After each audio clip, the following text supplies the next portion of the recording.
Lanka is an ancient land and one that has many facets, not least a historical dimension, as is evident in the monumental writing of the sage Valmiki in his epic Ramayana, which has much to do with this island, its magnificent spaces and places. There are many places of interest in Sri Lanka which are associated with this legend.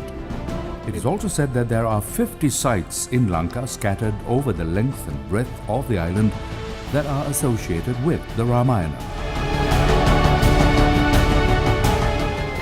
The Ramayana epic declares that Lord Rama's army crossed the ocean and came to Lanka via Ramasetu, a bridge built by Lord Rama using Nala and Neel as architects, and his Vanara or monkey forces.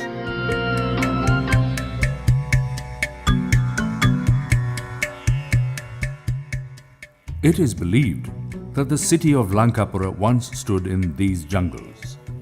Sita Kotua means Sita's court. According to the local legend, Sita was kept in captivity in a mansion here. Another location is the Sita Amman temple, which stands beside a stream where Sita bathed when in captivity. So this is the only Sita temple in the whole world.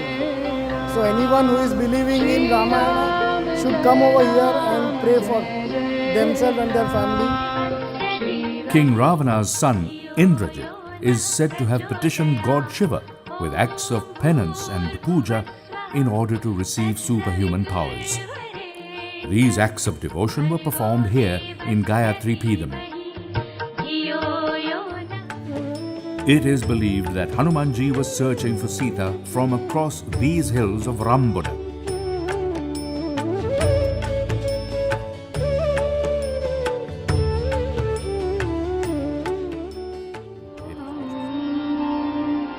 Even today, devotees arrive in large numbers at the Shiva temple at Tirukoneshwaram. This temple is said to date to the Ramayana era. It is said that Tirukoneshwaram was built by the sage Agasthyar on the instructions of God Shiva, who was impressed by the devotion of King Ravana.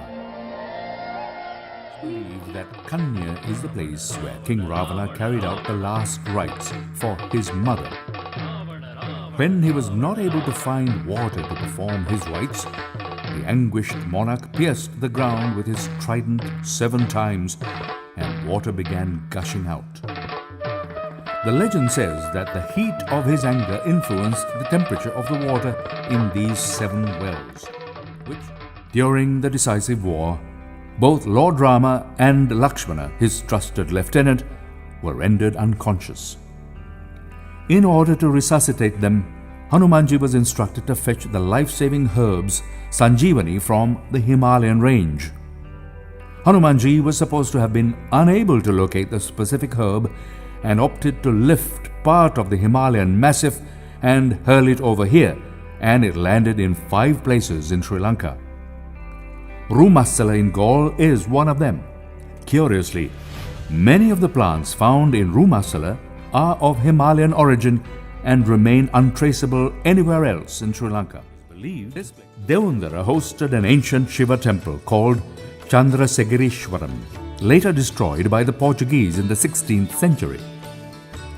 It is believed this area too was associated with the Ramayana. Part of the battle between the 2 armies of Lord Rama and King Ravana are thought to have been in Devundara, and some of the artifacts are claimed to be from that time and stored in the upper repository of the temple at the Devundara Buddhist temple in the south.